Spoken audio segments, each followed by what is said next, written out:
Sí, muy buenas tardes. Bueno, pues estamos ahorita iniciando con una nueva plática en este ciclo que tenemos de Francisco Villa.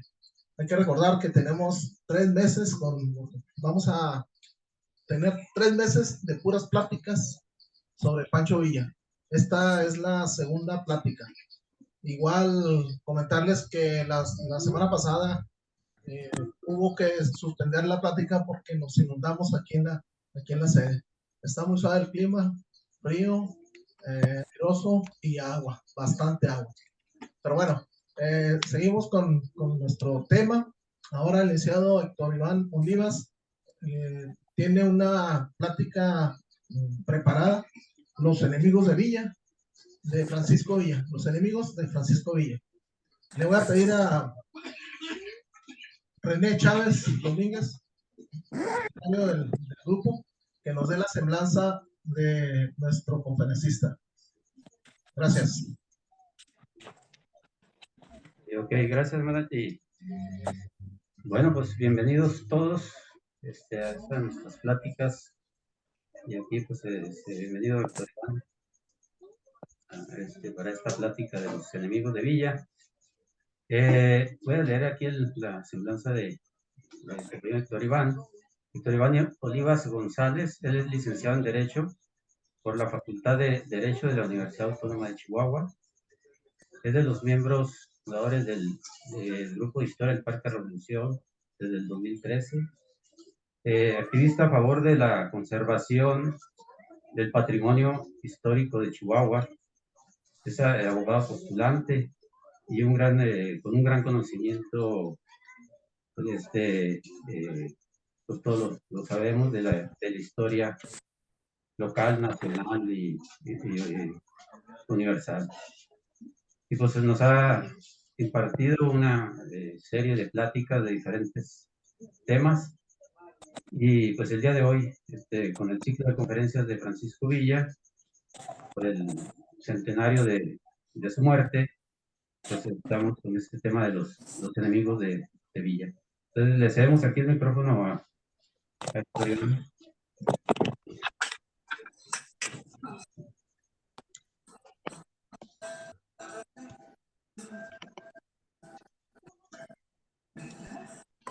Dice señor.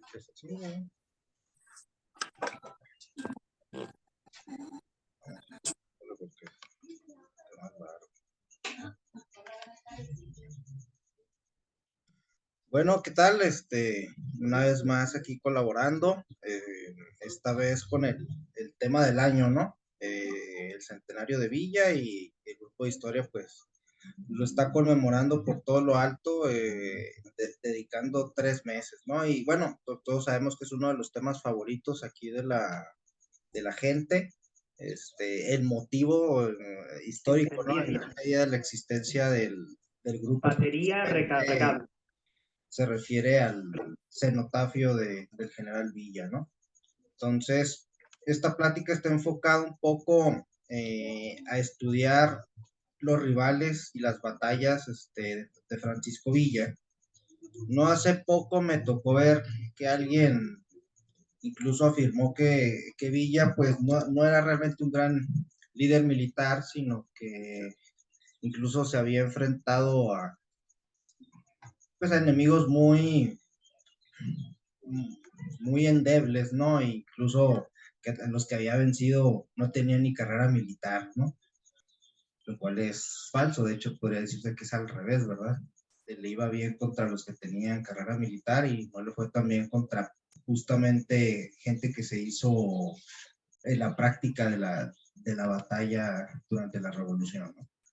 Entonces, vamos a hablar de algunas batallas y los comandantes a los que se enfrentó y algunas de las tácticas y estrategias que utilizó él para derrotarlo, ¿verdad? Entonces, empezamos. Bueno, la fama militar de Pancho Villa pues no tiene parangón en la historia de México. Todos sabemos que es probablemente el mexicano más famoso, ¿no?, de la historia. Se le ha atribuido un genio militar nato y que no pocos críticos también han tratado de desacreditarlo, ¿no? Como es costumbre, nos hemos puesto a estudiar las tácticas, estrategias, la logística de las grandes batallas de la división del norte, así como de las guerrillas villistas, pero pocas veces hemos abordado el tema de los enemigos en el campo de batalla. Incluso, bueno, se habla de la batalla de Zacatecas, de la toma de Torreón, y pues se sabe muy poco del comandante del ejército contrario, ¿no? El que es más conocido de los enemigos de Villa, pues naturalmente es otra figura revolucionaria del mismo nivel, ¿no? Que es Álvaro Obregón. Entonces, un gran ejército y un gran líder militar solo puede medirse en comparación de los retos que enfrenta a nivel táctico y estratégico, así como de los mandos a los que se enfrenta, ¿no? No vamos a abordar absolutamente todas, pero sí algunas muy relevantes. En el caso del intento fallido de Chihuahua, de tomar Chihuahua en 1913, pues lo vamos a ver cuando vamos a Salvador Mercado, y la toma de Juárez, pues realmente ni siquiera se dio cuenta el jefe de la guarnición, ¿no? En la batalla de Tierra Blanca se distingue José Inés Salazar, uno de los, como rival de Francisco Villa. Tras la segunda toma de Ciudad Juárez, Villa obtiene pues una línea ya logística basada en los Estados Unidos, y el general orozquista, no propiamente un general federal, José Inés Salazar, oriundo de Casas Grandes, quien tenía experiencia previa como militante del Partido Liberal Mexicano, que había combatido por en el ataque a Palomas de 1908, combatió junto a Pargélis G. Guerrero, y estuvo en el maderismo, ¿verdad? Junto a Madero en el ataque a Casas Grandes y en la rebelión orozquista. Él estuvo en la batalla de Rellano, derrotó a Trucy Aubert en Ancón, Villalópez y San Pedro, y expulsó de Parral a las tropas de Villa cuando era coronel, ¿verdad? De irregulares. Y también estuvo en las derrotas orozquistas de Conejos, la segunda batalla de Rellano y la de Bachimba, que fue la definitiva para derrotar a los orozquistas, ¿no? Y bueno, incluso fue derrotado por Obregón y los sonorenses en el intento orozquista de invadir Sonora, ¿no? Tras la escena trágica junto a Orozco, reconoce a Victoriano Huerta, ¿no? Durante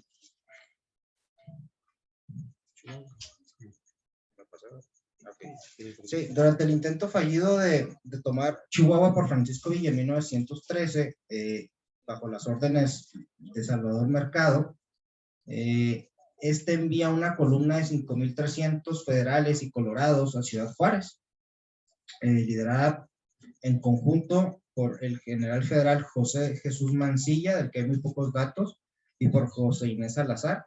11 trenes van rumbo a Ciudad Juárez a retomarla tras la toma de Villista, ¿no? El famoso tren de Troya.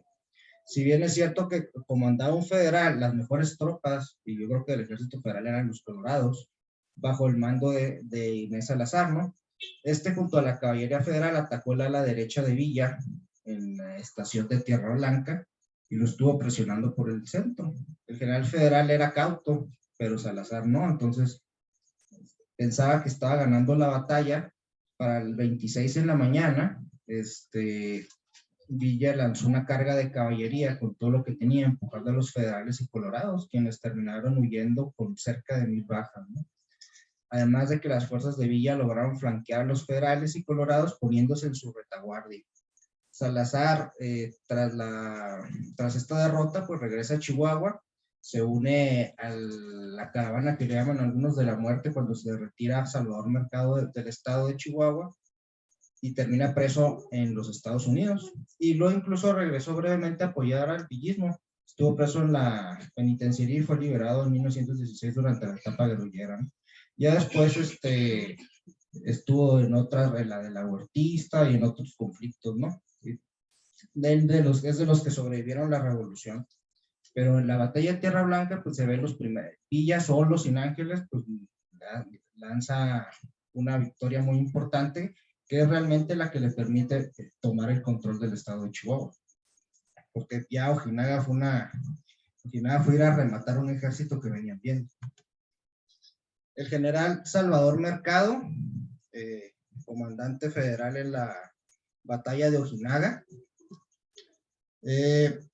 Tras la batalla en Juárez, los villistas empiezan a avanzar hacia Chihuahua, El comandante aquí del estado era Salvador R. Mercado, tenía 30 años de servicio en el ejército, su experiencia militar era relativa, había combatido algunas sublevaciones, la de Santo Tomás en Chihuahua en 1893 y 1894, anduvo persiguiendo bandoleros por el estado y participó en la lucha contra la rebelión orosquista en Chihuahua, Durango y Coahuila. En mayo de 1913 fue nombrado gobernador del estado de Chihuahua y comandante de la División del Norte Federal.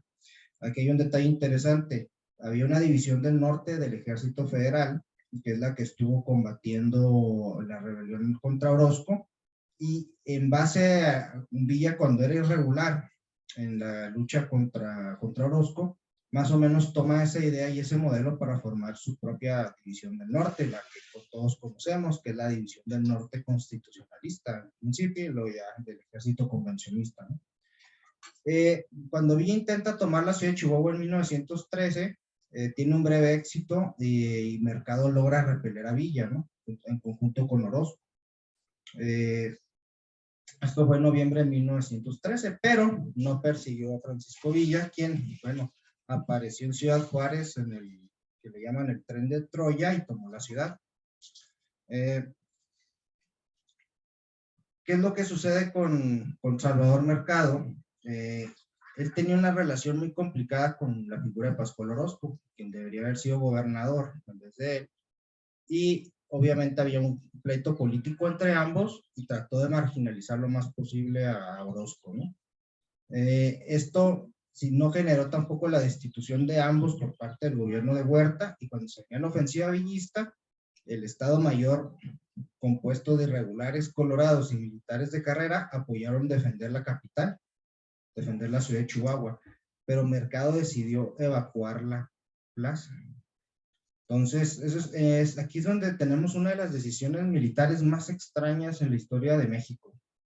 En vez de retirarse a Torreón y sumarse a la división, sumar su división del norte a la de Nazas, que era la que controlaba la laguna, decide moverse a Ojinaga y arrinconarse contra la frontera con Estados Unidos. Y antes de irse mandó a fusilar a los presos que tenían la penitenciaría. Entonces, es la larga marcha, ¿no?, de los federales y la oligarquía chihuahuense, incluida Luis Terraza, rumbo a Estados Unidos, y el ejército federal queda arrinconado contra el Río Bravo, el cual, pues, sin líneas de logística, es una muy extraña decisión que él toma. ¿Qué es lo que pudo haber llevado a que él tomase esa decisión? Llegó a lo mejor a pensar que Torreón está bajo control rebelde, que el camino hacia allá era muy peligroso y que había muchas partidas revolucionarias que lo podían estar hostigando. La historia probó que era una idea bastante errónea, ¿no? Y en camino a Ojinaga, con sus fuerzas bastante desmoralizadas, tuvieron cerca de 1000 deserciones, e incluso un coronel se unió a los villistas. El gobierno de Huerta destituyó a Mercado como comandante de la división del Norte Federal, pero esta noticia ni siquiera le llegó. Francisco Villa, no tardó en poner cerco a la ciudad de Ojinaga, y a finales de diciembre, aún resistiendo durante algunos días los federales, huyen al lado estadounidense, ¿no? Alrededor de 2.700 villistas toman la ciudad. Mercado tenía fuerzas en números similares, pero todos terminaron presos o internados en Fort Bliss, aquí en El Paso. Los colorados orozquistas sí escaparon de los estadounidenses y regresaron a México a seguir combatiendo. Mercado dedicó el resto de su vida a echar culpas de sus errores militares y falleció en la oscuridad. Se especula que en Nuevo México, no se sabe muy bien el dato. La campaña de la Laguna. Cuando es un grupo de batallas en un territorio más o menos amplio, pues se le puede llamar más que una batalla a una campaña. La Laguna se compone de 4 batallas importantes: la de Lerdo, la de Gómez Palacio y Torreón, y lo que es la de San Pedro de las Colonias. Durante las batallas de Lerdo, Gómez Palacio y Torreón, el comandante federal era José Refugio Velasco. José Refugio Velasco es un personaje muy interesante, ¿no? Tiene una historia militar que, digamos, es paralela a la historia de México. Él nunca estuvo formado en academias militares, pero se formó en los campos de batalla de la Guerra de Intervención Francesa y era bastante mayor a Villa, ¿no? Nació en 1849 en Aguascalientes, estudiaba contabilidad aquí en Parral y se incorpora a las fuerzas del ejército republicano en 1866, después de que su familia sufrió una serie de confiscaciones de mercancías. Y sirvió en el ejército del norte del general Mariano Escobedo. Estuvo en la batalla de San Jacinto en Aguascalientes, en la que Escobedo derrota a Miguel Miramor. Posteriormente en el sitio de Querétaro, distinguiéndose en la toma del Cerro de las Campanas y en el Cerro del Cimatario, y es de los soldados que entran por el agujero que hay todavía los que hayan ido a Querétaro, en una pared ahí en el convento de la Cruz en Querétaro, está un agujero por el que entraron los soldados republicanos cuando entraron a capturar a Maximiliano. Uno de los que entró fue Velasco. Entonces, es un personaje que tiene un largo historial militar y una enorme experiencia. Posteriormente, pues combatió en Oaxaca a la rebelión de Tuxtepec, a la de Porfirio Díaz, y luego también combatió durante la guerra del Yaqui, ¿no? Tras la escena trágica, no reconoció de manera inmediata a Huerta, y de hecho lo reconoció únicamente hasta que Huerta fue ratificado por el Senado. Esa fue una condición, así que tenía cierta relación tirante con el usurpador Huerta, ¿no? Sin embargo, Huerta lo nombra gobernador militar de Coahuila y comandante de la división del Nazas del Ejército Federal en 1913. Lo primero que hace, en ese momento Torreón había sido tomado brevemente por los villistas y había un combinado de tropas de Calixto Contreras, villistas, y carrancistas, los hermanos Arrieta.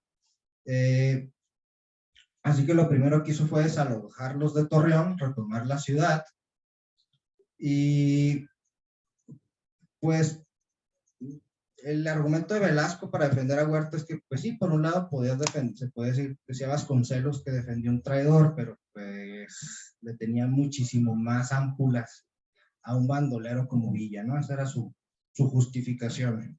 Previo a la batalla, Villa y Ángeles conversaron por teléfono con él. Primero Ángeles tratando de convencerlo, y luego Villa, que llegó a un punto donde prácticamente se insultaron mutuamente. Velasco contaba con 16.550 elementos, 12 piezas de artillería de 80 milímetros y 75, y 35 ametralladoras. Las fuerzas de Villa eran ligeramente mayores, con 18,000 efectivos y 34 piezas de artillería, pero Velasco fortificó los cerros de La Pila, Santa Rosa, La Cruz, Calabazas, Porera, Las Noas y el Cañón del Guarache. De hecho, los villistas fallaron en sus primeros intentos de tomar esos cerros, por lo que decidieron mejor moverse hacia Lerdo y Gómez Palacios. El Cerro de La Pila, que en Gómez Palacios tenía una de las defensas más difíciles de tomar. Velasco a Villa le impuso bastante complicada la batalla.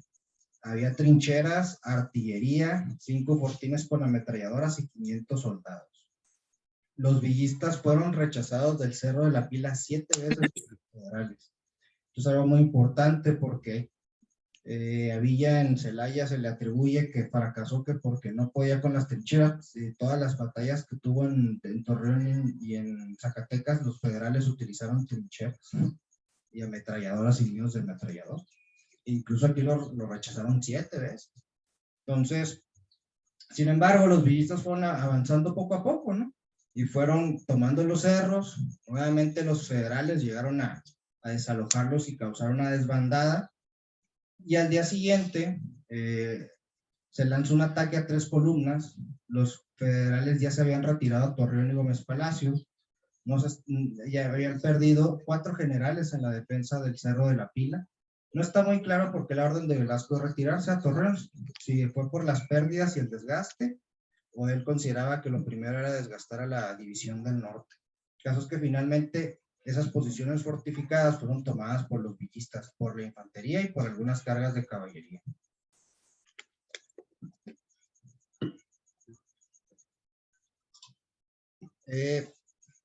La parte más difícil, pues eran esos cerros, ¿no? De las Calabazas y Santa Rosas, que que varias veces los villistas tuvieron que tomar y que fueron rechazados, ¿no? Finalmente Villa lanza una carga de caballería contra el Cerro de las Calabazas y el Cañón del Guarache. Otra parte del ejército de Villa logra flanquear Torreón y entrar a la ciudad. Y los villistas se dieron cuenta que venían 3 trenes federales desde Monterrey a reforzar, por lo que Villa toma la decisión de separar 2 brigadas y adelantarlas y enviarlas a tomar los trenes. Hay un intento de Velasco de pedir una tregua para ganar tiempo, que es rechazada por Villa. Se había dado cuenta que probablemente estaba esperando que le llegaran refuerzos desde Monterrey y Saltillo. Y los villistas toman el Cerro de las Calabazas. El tren de refuerzos es detenido y Torreón termina completamente sitiado. Poco a poco los villistas avanzan hacia el centro de la ciudad con ataques nocturnos. Los villistas era muy común, o Villa era muy común que lanzara ataques nocturnos, lo cual pues hay que recordar no había ni lentes de visión nocturna, ni era sencillo iluminarse, por lo cual era una táctica difícil de llevar a cabo, pero también difícil de defenderse, ¿no? Velasco vio a sus fuerzas muy desgastadas y con muy poca munición, y a pesar de las grandes bajas que le había hecho a Villa, Velasco comienza la retirada rumbo a la vía Saltillo. Villa tiene cerca de 3,000 bajas entre muertos y heridos. Sin embargo, logra tomar Torreón. Eventualmente, Velasco es alcanzado en San Pedro de las Colonias por Villa. Ahí es herido.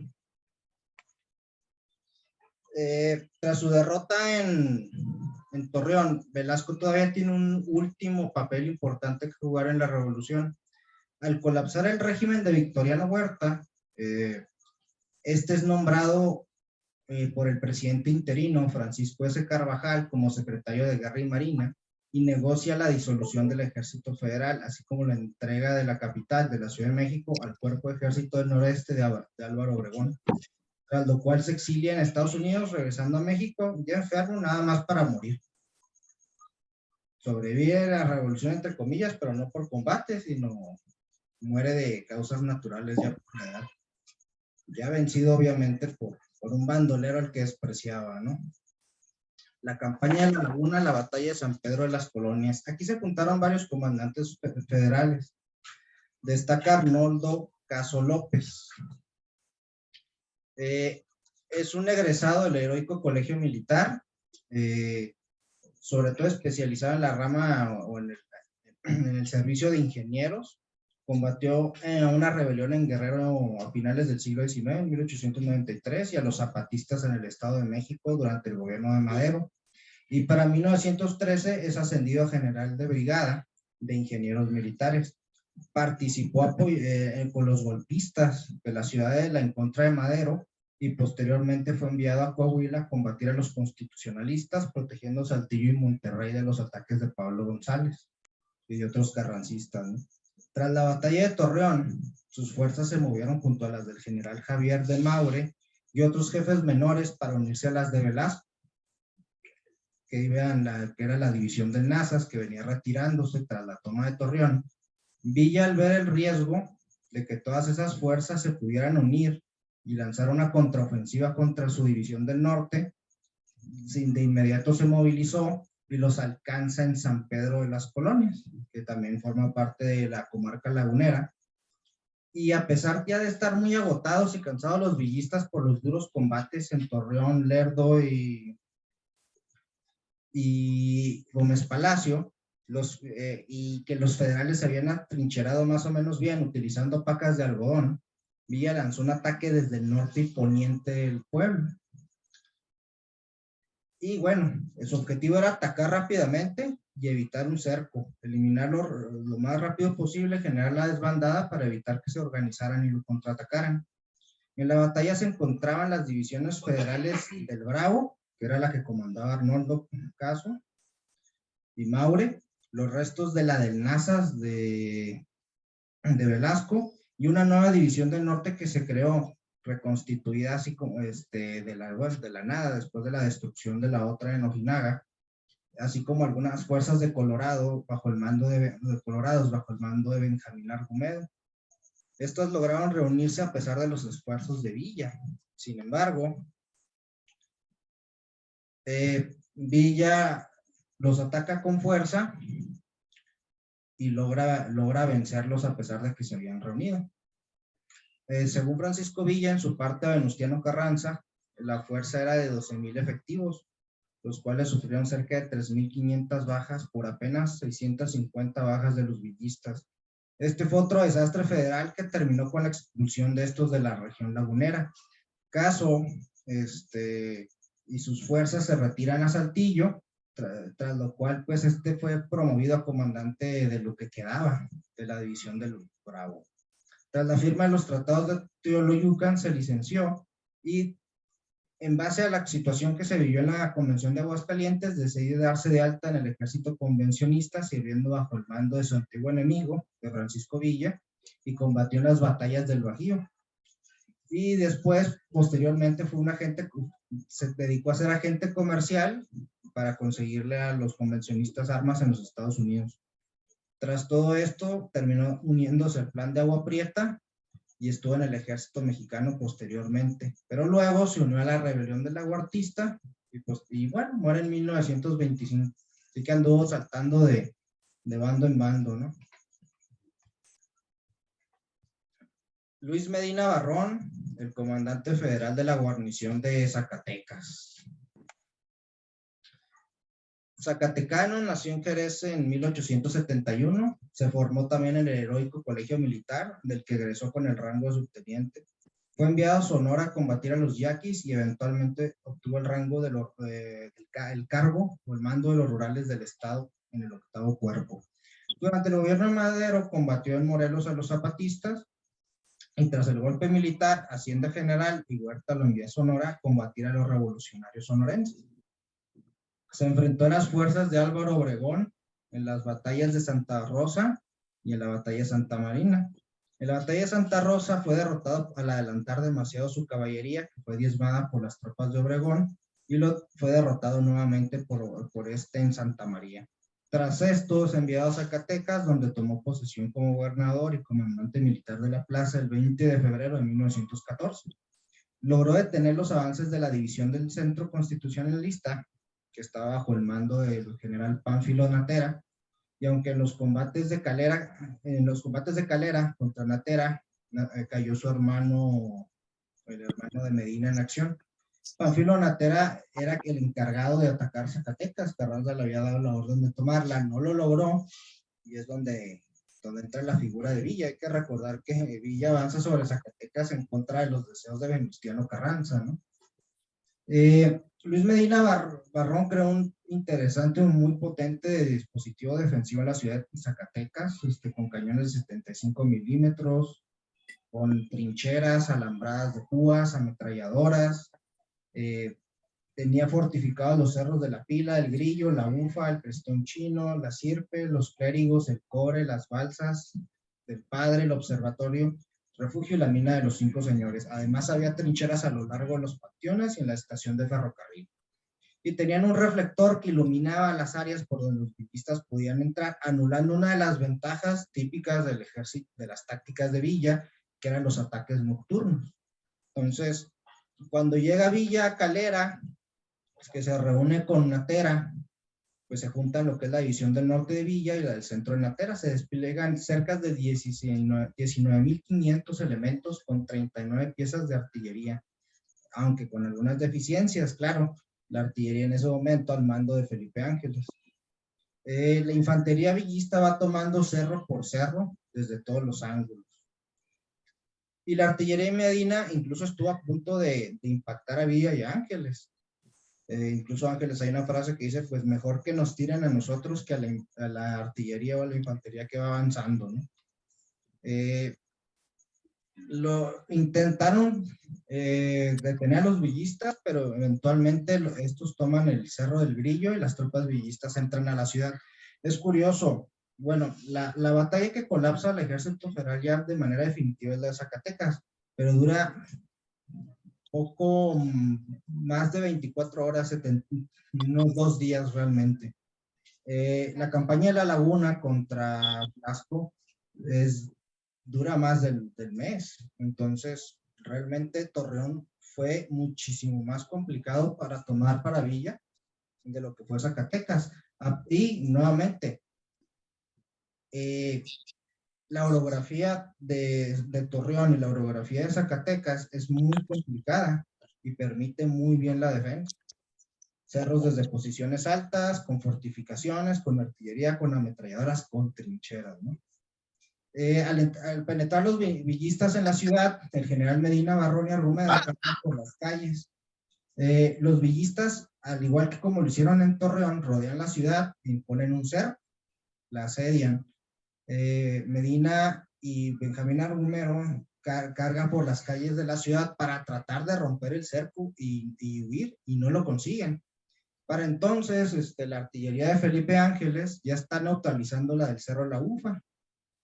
Ángeles lanza sus barreras, digamos, de artillería a medida que va avanzando la infantería villista.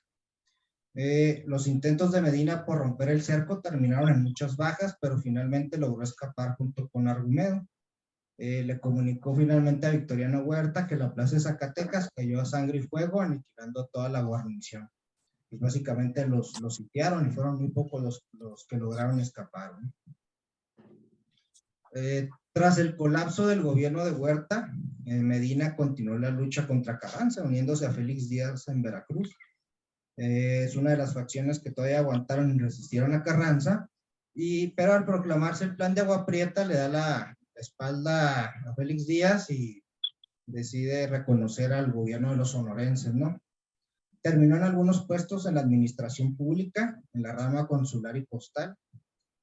Y bueno, como les mencionaba, los villistas tomaron en apenas 72 horas la plaza más fuerte de los federales. Dio más batalla Torreón que Zacatecas. Y parecía estar mejor fortificado Zacatecas. El enemigo más difícil de Villa, o de cualquier general de la revolución que se pudiera enfrentar con él, el general invicto de la revolución, Álvaro Obregón. La campaña del Bajío. Voy a concentrarme, la campaña del Bajío tiene varias batallas, Santana del Conde, Trinidad, las dos batallas de Celaya, Irapuato y Aguascalientes. Me voy a centrar en las tres fundamentales que son las que le dan la victoria a los constitucionalistas y derrotan a la convención. Esta campaña del Bajío, pues es finalmente la derrota definitiva de la División del Norte, ¿no? Obregón nuevamente, pues es un personaje que necesitaría su propio ciclo de pláticas.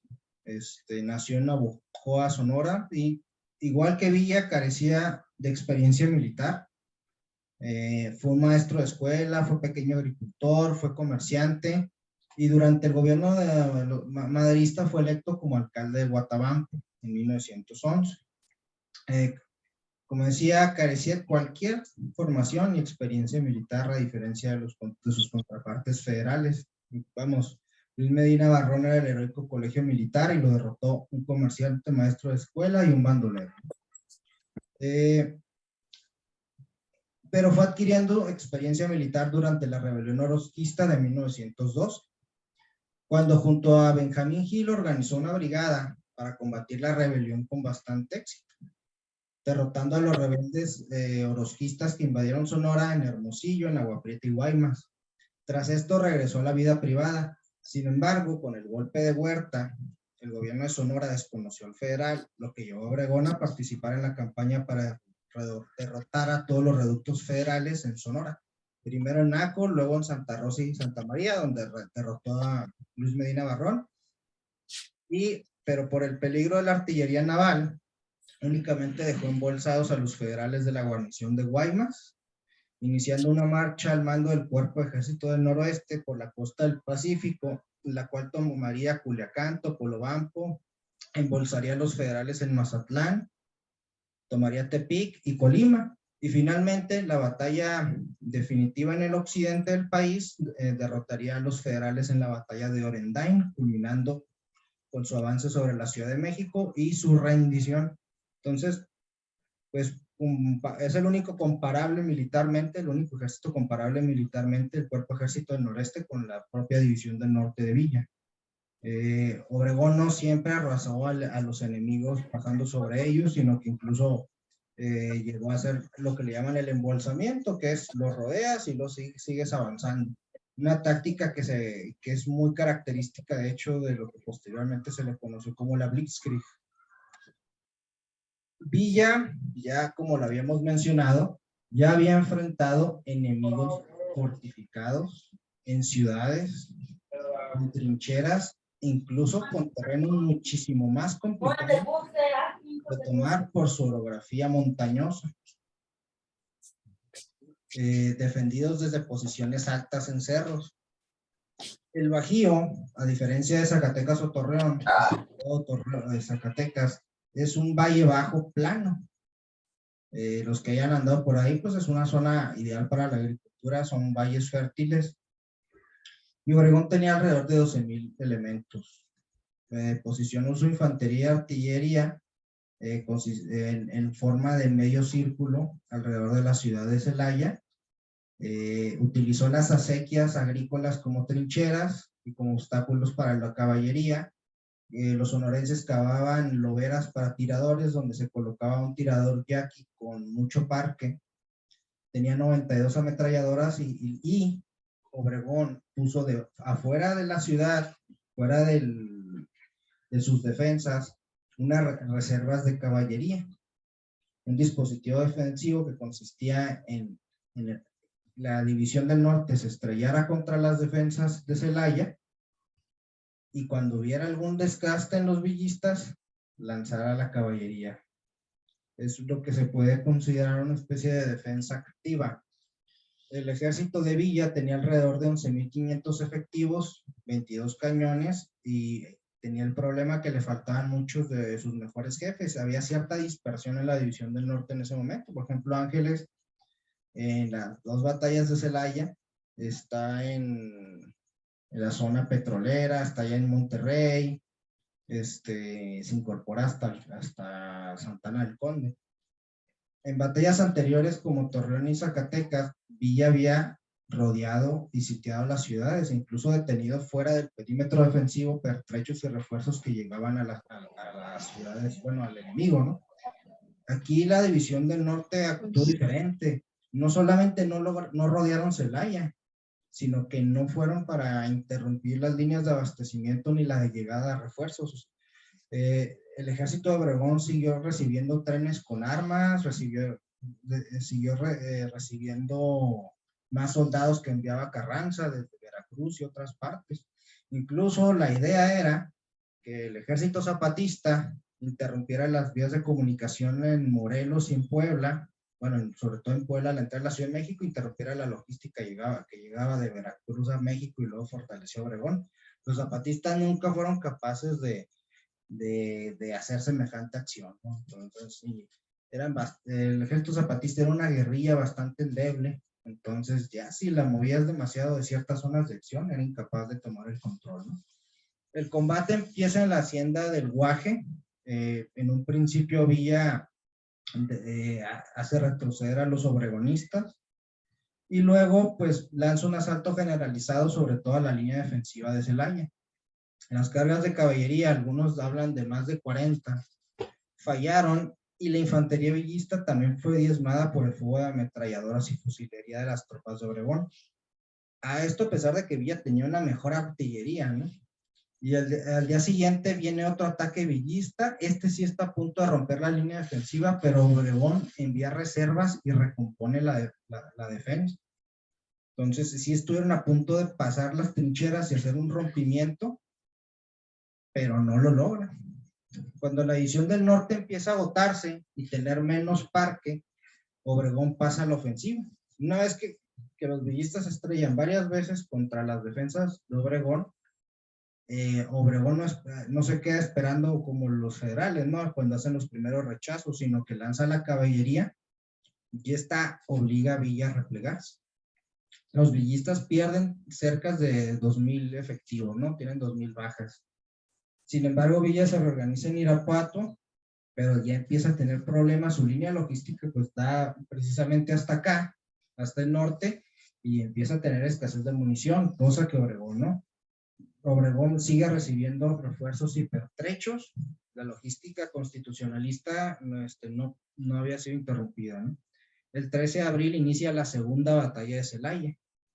Nuevamente, 3 columnas de infantería y caballería, y las cargas nuevamente fallaban, ¿no? Perdían velocidad, sobre todo en los canales de riego y en las loberas yaquis. Cada yaqui, pues como les mencionaba, está armado con bastante munición, ¿no? Sin embargo, Villa logra hacer un rompimiento en las trincheras,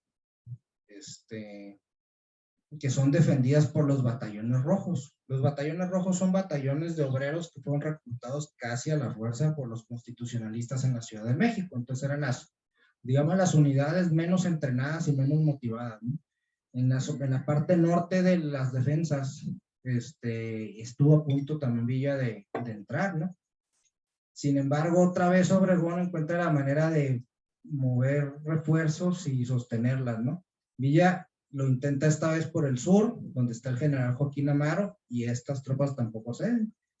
¿Qué es lo que ocurre cuando ya ves ya otro agotamiento en la ofensiva de Villa sobre Celaya? Nuevamente lanza una pinza por el sur y por el norte, fuerzas de caballería que ataca, y la infantería por el centro, que obligan a Villa a retirarse. La línea villista colapsa, incluso abandonan la artillería, y Villa logra recomponer muy a fuerzas a sus fuerzas, y con una escolta de dorados logra rechazar un ataque de la caballería del general Fortunato Moicot. La división del norte se tiene que retirar derrotada de Celaya. Este es el momento más desastroso para Villa, pero Obregón no lo logra perseguir porque también sus propias fuerzas están sumamente agotadas. ¿Qué es lo que nos lleva a esta situación? Bueno, Villa logra, Obregón logra adelantarse hacia Irapuato, y los villistas y el ejército de Obregón, de operaciones de Obregón, vuelven a toparse nuevamente en lo que es la batalla de Santana del Conde. Villa y Obregón reciben una cantidad considerable de refuerzos, casi se duplican sus ejércitos. Los villistas llegan a tener cerca de 25.500 elementos y Obregón 35.000. Es una de las batallas, si no es que es la más grande de la historia del México independiente, la de Santana del Conde. Obregón repite su esquema defensivo, esta vez sobre la hacienda de la Trinidad, o de Trinidad, y Villa lanza una carga de caballería enorme que de todas formas se vuelve a estrellar la línea constitucionalista. El 22 de mayo, Villa nuevamente lanza un ataque general. La infantería villista fue rechazada 3 veces, pero esta vez la carga de caballería fue diferente. Villa decide usar la caballería flanqueando a las tropas de Obregón en la que se denomina maniobra envolvente, y se coloca en la parte de atrás de Obregón, en la retaguardia. De hecho, estuvo a punto ahora sí de rodear a las fuerzas de Obregón. Pues la cuestión que el general Francisco Murguía, uno de los subordinados de Obregón, logra resistir el embate villista y logra evitar el cerco. El 31 de mayo, nuevamente la caballería de Villa flanquea a Obregón y lo ataca sorpresivamente, tomando la ciudad de Silao. Entonces, otra vez la hacienda de Santana estaba casi rodeada. Y todavía la artillería, ya con Ángeles, que se incorporó para esta batalla, impacta en el patio de la hacienda de Santana, donde estaba Obregón, hiriéndolo y arrancándole el brazo. ¿Cuál es la situación? Villa está aquí a punto de ganar los combates del Bajío, pero no logra aprovechar la situación.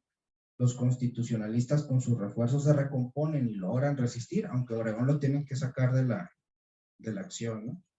¿Qué es lo que ocurre? Hay una junta de generales, sobre todo sonorenses, Francisco Serrano, Cesario Castro, Manuel M. Diegues, Benjamín Gil, Francisco Murguía, y resuelven lanzar un contraataque general con lo que tienen ya como antes de ser rodeados, y logran romper el frente villista. Villa ya no tiene otra más que replegarse hasta Aguascalientes. Murguía toma León. Esto toma algún tiempo, ya estamos hablando de aproximadamente un mes, y Obregón, al recuperarse, vuelve a tomar el control del ejército de operaciones y expulsa a los villistas de Aguascalientes, ¿no? Tras esto, pues la carrera de Obregón es más que conocida, ¿no? Se convierte en el héroe de Celaya y en el plano político se convierte en la figura más fuerte de la revolución después de Carranza. Su influencia política es fundamental para la formulación de la Constitución, ocurre la rebelión de Agua Prieta y termina en la presidencia, ¿no? Y posteriormente asesinado. Ya con esto, la división del norte, pues básicamente, prácticamente deja de existir. En Chihuahua es disuelta poco después, ¿no? La batalla de Agua Prieta, Plutarco Elías Calles. Tras la derrota en el Bajío y la retirada, pues Villa regresa a Chihuahua, a su territorio, ya muy diezmado, muchos líderes villistas y convencionistas pues ya lo abandonan en este periodo. Y Villa trata de recomponer la situación y decide invadir Sonora, el núcleo militar del constitucionalismo realmente, ¿no? El estado de Obregón, ¿no? Donde las fuerzas, donde Carranza incluso se refugió en su momento cuando posteriormente la firma el Plan de Guadalupe, ¿no? Realmente Sonora es el punto fuerte, ¿no? Entonces, Calles es otro sonorense sin ninguna experiencia militar. Se había dedicado también al comercio, fue maestro de escuela, fue funcionario público del gobierno maderista. Al darse el golpe de estado de Huerta, reclutó hombres y desconoció el gobierno de y entró a apoyar la rebelión en Sonora. Fue nombrado teniente coronel, fracasó en la toma de Nacosari contra los federales, pero al llegar Carranza a Sonora, Calles se acerca a él y tiene buena relación con Carranza, ¿no? Él entró en conflicto con el exgobernador Maytorena, que fue posteriormente muy amigo de Villa, y lo combate en Nacosari, ¿no? Esto ya en el marco de la guerra de facciones entre la Convención y los constitucionalistas, ¿no? Finalmente Carranza lo nombra gobernador interino y comandante militar de Sonora. En noviembre de 1915, Francisco Villa, como les mencionaba, invadió Sonora con 12,500 hombres, ya era pues el límite de su fuerza, ¿no? Pero el camino a Sonora fue bastante duro para los villistas, ¿no?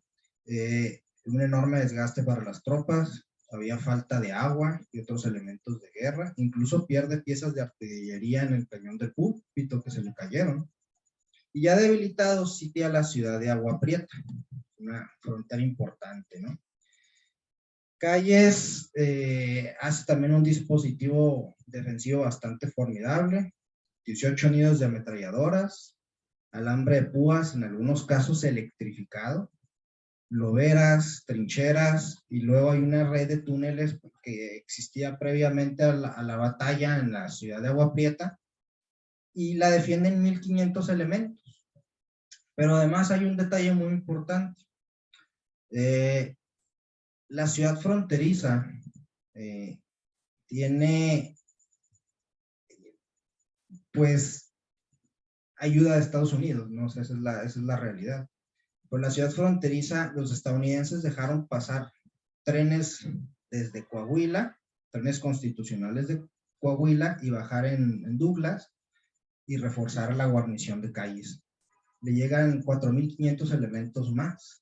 Y además hay un reflector en Agua Prieta que es alimentado por la electricidad que viene del lado americano, ¿no? De los Estados Unidos, lo cual anula nuevamente los ataques nocturnos de los villistas. Incluso los villistas creen que les están disparando del lado de Estados Unidos.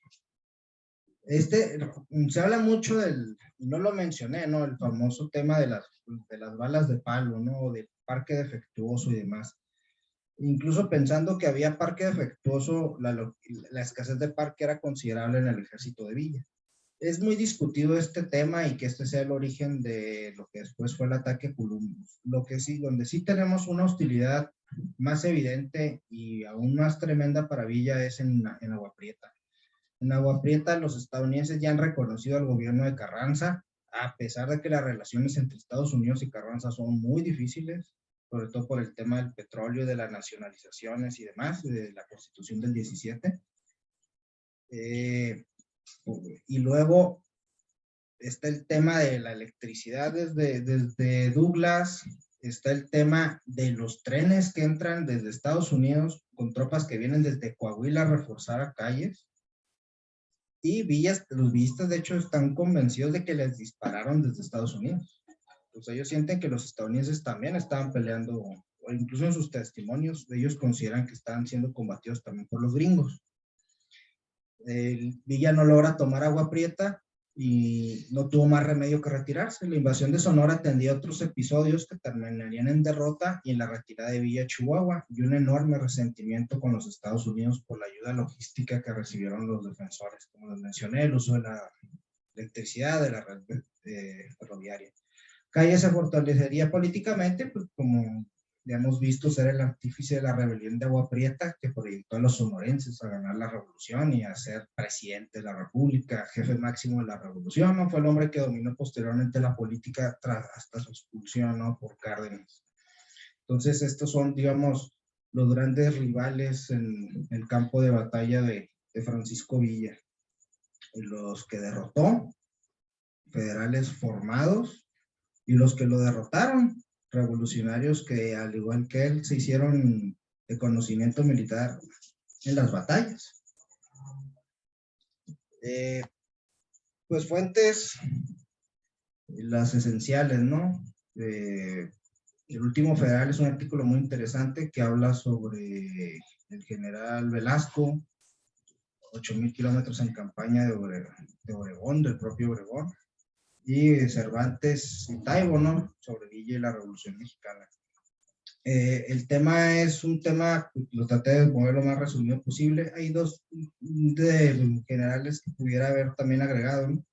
Que son el jefe de la guarnición de Columbus, quien había combatido en la guerra hispanoamericana y que realmente fue tomado por sorpresa, pero que Columbus, el cuartel de estadounidense estaba bien defendido y los villistas tuvieron bastantes bajas. Y el otro, Francisco Murguía. Bueno, hubo muchos, en la etapa guerrillera de Villa aquí en el estado, que es tal vez la más brutal del villismo, hubo varios comandantes en el estado, pero el más destacado, yo creo, el que le produjo más daño al villismo y fue bastante más cruel con los prisioneros, Francisco Murguía, ¿no? Pancho Reatas, el famoso por colgar villistas aquí en Los Álamos. Sin embargo, pues nunca Murguía no logró sofocar la guerrilla villista, ¿no? Entonces, por mi parte, es todo.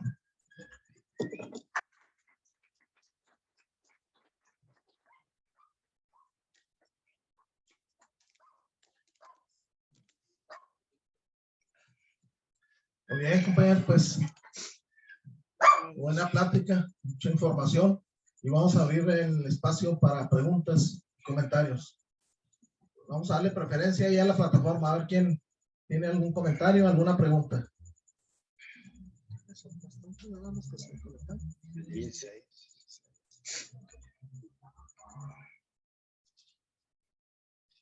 Bueno, en lo que se preparan por ahí, ¿alguna pregunta, algún comentario? Aquí en el... Ricardo, adelante, Ricardo. Hola, buenas noches. Pues nada más para felicitar a Iván por su excelente síntesis, nada fácil, ¿sí? Realmente dejó claro la situación que nos interesaba ver de estas diferencias con sus enemigos, ¿no? O sea, muy buena síntesis, a mí me gustó mucho. Gracias, Iván. Felicidades. Muchas gracias.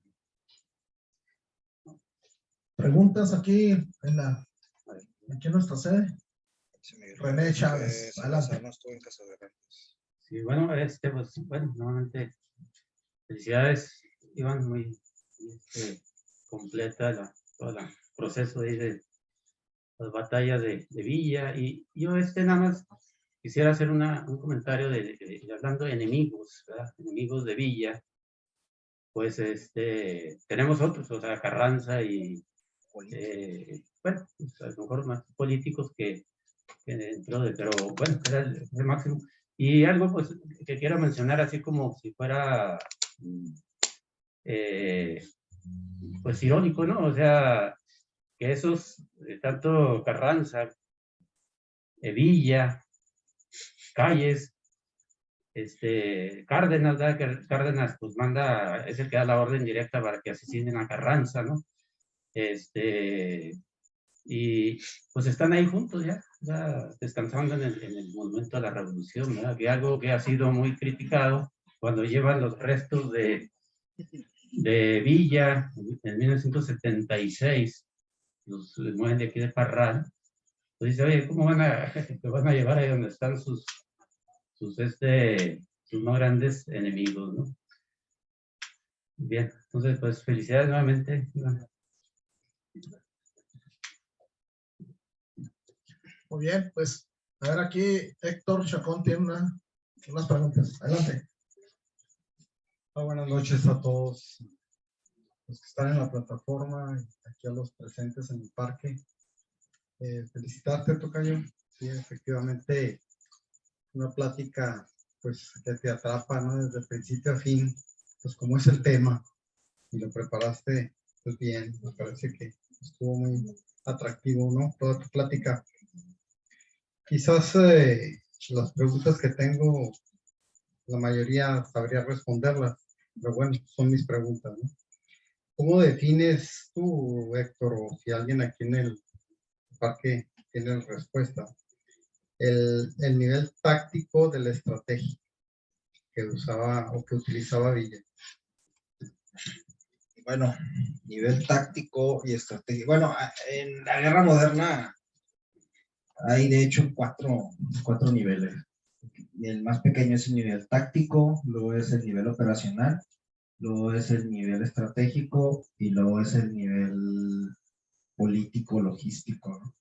El nivel táctico es una batalla en sí, o sea, es todo lo que se hace para ganar una batalla en concreto, ¿ok? El nivel estratégico, digamos, de manera así muy sencilla, porque no es tan sencillo de definir, es para ganar una guerra, ¿ok?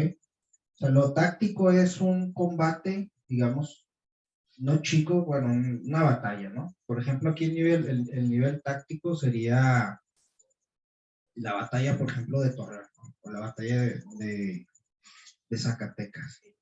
Entonces, tú puedes ganar, tú puedes ser superior a nivel táctico a tus enemigos. El ejemplo clásico en la historia moderna de un ejército superior a nivel táctico a sus enemigos es el ejército alemán de la Segunda Guerra Mundial. Y usualmente ganas las batallas o tiendes a provocarle más bajas a tus enemigos en las batallas. Pero puedes ser superior tácticamente y perder en lo estratégico, que es perder la guerra. La guerra es todo, el nivel estratégico es todo el conjunto de acciones que tienen la consecución o buscan conseguir la victoria en una guerra. Claro que incluso a nivel campaña o teatro de operaciones hay un nivel intermedio que es el nivel operacional. Por ejemplo, en el caso de la campaña, digamos, de La Laguna, podría decirse que a lo mejor es un nivel operacional entre lo táctico, que serían las batallas de Torreón y de Palacio. El nivel estratégico, que es derrotar al ejército federal y ganar la revolución constitucionalista, que incluso a nivel estratégico ya comprende más allá de Villa, ¿no? Comprende a Obregón, comprende a Pablo González, comprende a los zapatistas, ¿no? Realmente el nivel estratégico lo manejaba hasta cierto punto Carranza, ¿no? Y el nivel táctico, pues son las batallas más chicas, entonces es, digamos, por tamaño. Y es donde había una crítica que se le hace al personaje, es que era un buen táctico porque ganaba batallas, ¿no? Pero que ya a nivel estratégico, pues no le alcanzó para ganar la guerra, ¿no? Tácticamente, tanto Obregón resulta a nivel estratégico bastante más brillante porque finalmente es el ganador de la revolución. Pero bueno, eso ya estamos hablando nada más de no solo de la cuestión militar, sino también de la cuestión ya el otro nivel, que es el político-logístico. Preguntas en la... Bueno, ok, gracias. Mira, cuando menos en el ámbito electoral, bueno, nosotros es de la táctica a la práctica y se gana con la estrategia. Pero bueno, quizás sea algo parecido. Bueno, de hecho es algo parecido. Hay mucho y en los manuales electorales, en mucha literatura electoral, se toman muchísimos, incluso términos y lenguaje militar para aplicarlo a la opción electoral. Y el más clásico, la campaña electoral, o sea, viene del término campaña militar. Entonces, una campaña militar es un movimiento militar sobre una determinada zona, que puede tener varias batallas. Entonces, una campaña electoral incluso, pues, tiene varias batallas. O sea, podría decirse que hay una elección por el Congreso, hay una elección por los titulares de tal ejecutivo, ayuntamiento, gobernador, presidencia, etcétera. Entonces, sí toma muchísimo. Y incluso los estrategas electorales leen a los estrategas militares, o sea, o a los políticos clásicos, ¿no? Maquiavelo, Clausewitz, todos esos personajes, ¿no? Entonces, es común. Son sus senseis. Una última, para no quitar tanto tiempo. Siempre me ha llamado la atención cómo era la comunicación entre los jefes militares de un bando y estos con sus subordinados, sus elementos, o sea, cómo se comunicaban, cómo se organizaban. Bueno, ya estamos en el siglo XX, ¿no? Entonces, el telégrafo ya es algo, por ejemplo, que está presente. En el campo de batalla. Bueno, de hecho depende mucho del campo de batalla. Si, por ejemplo, en la campaña te voy a dar un ejemplo. En el Museo Nacional de Arte hay un submuseíto que es el Museo del Telégrafo. Ahí hay un aparato de chispas portátil de la División del Norte. Entonces, la guerra, la revolución la vemos mucho como nos la enseñaron en el cine, ¿no? Que ahí van los rancheros echando bala a los pueblos en el caballo, ¿no? Bueno, esta es una guerra ferroviaria, ante todo ferroviaria. Entonces, la ruta, los ejércitos se mueven a través de las vías, estamos hablando de que cada división trae de perdido 10 trenes, con artillería, con elementos, con pertrechos, con todo, ¿no? Entonces, el telégrafo se utiliza continuamente a través de... todos hemos visto que paralelo a las vías van las líneas telegráficas. Entonces, la comunicación en diferentes niveles se puede hacer por telégrafo, pero ya adentro, porque estamos hablando de que si bien está este avance, y hay teléfono, incluso hay conversaciones telefónicas, la conversación esta que mencioné con Velasco fue telefónica, que hablaron Ángeles y Villa con Velasco de Torreón. Ya en el último tramo, ¿no?, del campo de batalla, pues no hay radio, no hay telégrafo, ¿verdad? Entonces ese es el viejo método de toda la vida, ¿no?, de mandar un mensaje. Un propio, exactamente. Entonces, incluso, no sé si hayan visto la película de 1917, que mandan a unos cuates para llevar un mensaje. Esto es una guerra contemporánea, son los mismos años, y son los ejércitos más avanzados de ese momento, el ejército británico, ¿no? Entonces, si hay una comunicación, digamos, tecnológica, digamos, a la retaguardia, donde está el mando, pegado a las vías, porque incluso, como les digo, había telégrafo de chispas portátil, pero ya en los últimos tramos, pues tienes que ir a la vieja de mandar mensajes, ¿verdad?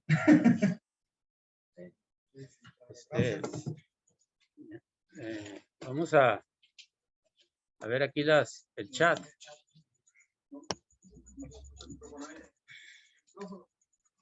Sí, este es el chat. A ver aquí un poquito la cámara.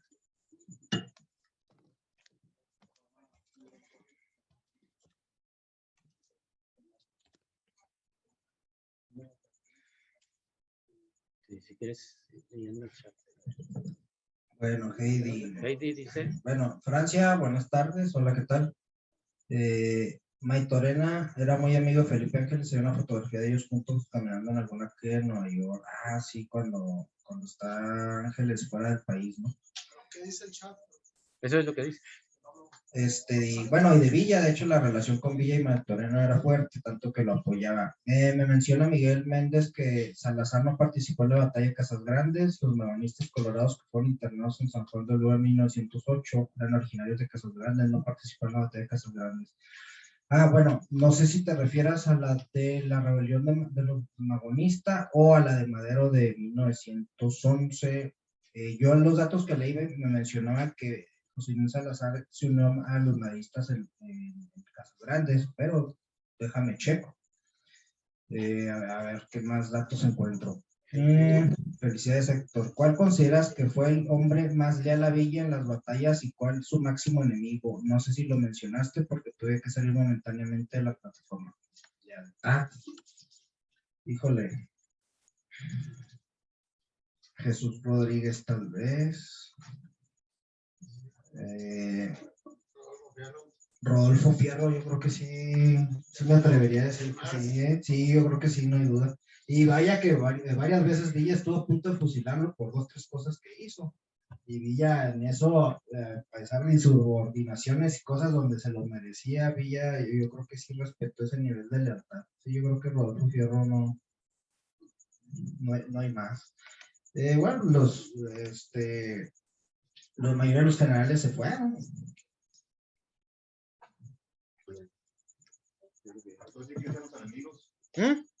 Si te preguntaron que se pone su máximo enemigo. Pues político Carranza, ¿no? Al menos después del rompimiento, ¿no? Pero yo creo que el general imposible de vencer fue Álvaro Obregón, definitivamente. Y Plutarco en las calles circunstancialmente, ¿no? Pero al final de cuentas la mayor amenaza eran los sonorenses para todos, ¿no? Terminaban eliminando a Carranza también. Entonces, curioso, ¿no? Carranza despreció a Villa por el tema del bandolerismo y se puso en manos de los sonorenses, porque realmente la fuerza militar de los carrancistas era bastante más débil. Tal vez así que era su general principal, Pablo González, que la verdad no es de los más brillantes. Licenciado, muchos o más bien, el micrófono Acércate, Francisco, porque no escuchan allá.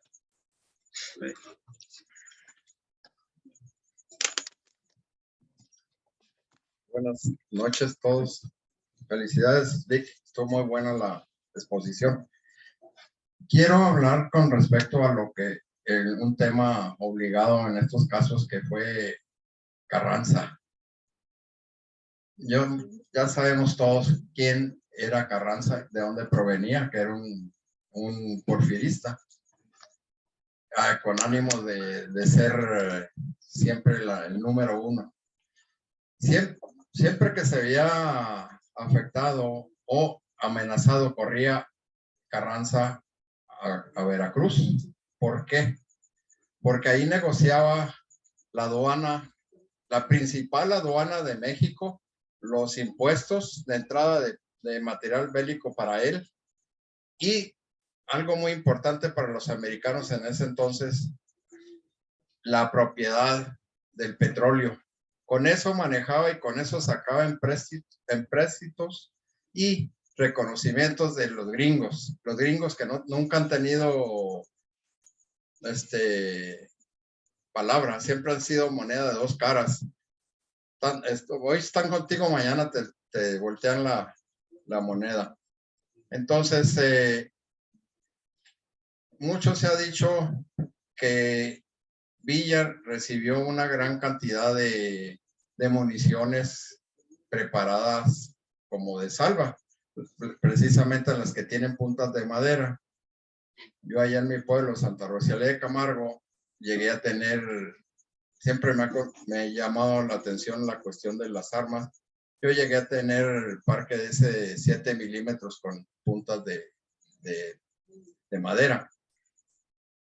Entonces, en un principio y antes de entrar a la batalla de Celaya, Villa tuvo muchos problemas para que le surtieran del mercado americano material de guerra. ¿Por qué? Porque ya estaba la mano negra de Carranza encima de los villistas, encima de la División del Norte, para efecto de que no lo proveyeran tan fácilmente. Sí, sí le consiguieron material, pero los compradores, entre ellos está un hermano de Villa que estaba en Juárez, pero cuentan los que sí saben de esto, que se la llevaban muy despreocupados en Juárez y no atendiendo las prioridades de la División del Norte, que era esperar el parque. Y aún así, sí, con una muy poca reserva de material bélico, Villa se aventó, materialmente se aventó a presentar batalla en Celaya, porque ya le aseguraban que ya venía en camino el parque. Entonces, iban muy cortos de parque, ya cuando lo recibieron ya estaban en plena batalla y empezaron a meterse en parque, empezaron a reclamar, oye, no, este no pega, no mata.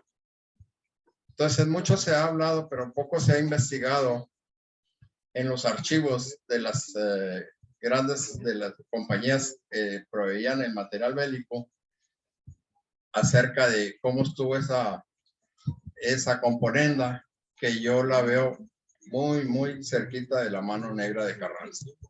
Gracias. Ese es un tema muy clásico, ¿no? Cuando hablamos de por qué Villa perdió la guerra, ¿no? Hay muchos testimonios que hablan precisamente del parque malo, ¿no? Pero independientemente del parque malo, también había escasez de munición, ¿no? Ahora, ¿cuál es la situación con Carranza y los Estados Unidos? Villa fue un aliado de los Estados Unidos, y mucho, al grado que cuando el ejército de Estados Unidos toma Veracruz y la Marina, Carranza protesta y respalda a Villa a los gringos. Ese es uno de los primeros choques que hay entre Villa y Carranza.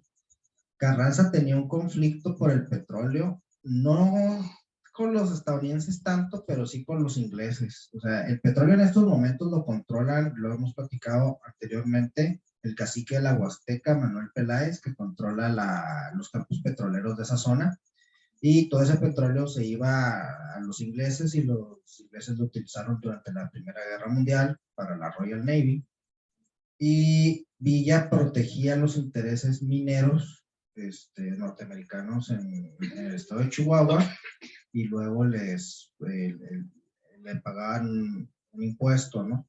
Como gobierno legítimo constitucionalista, ¿no? Que había desconocido el de Huerta. Entonces, la relación de Carranza con los Estados Unidos es complicada porque a los carrancistas los ven, a Carranza lo ven como alguien que quiere recuperar el control del subsuelo.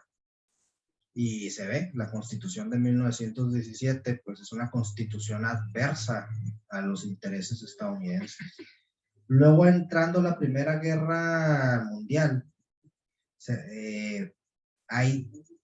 por ejemplo, la artillería Obregón el mando la tenía un alemán, Maximilian Kloss. Entonces los estadounidenses también tienen una fuerte desconfianza porque hay alemanes apoyando a los carrancistas.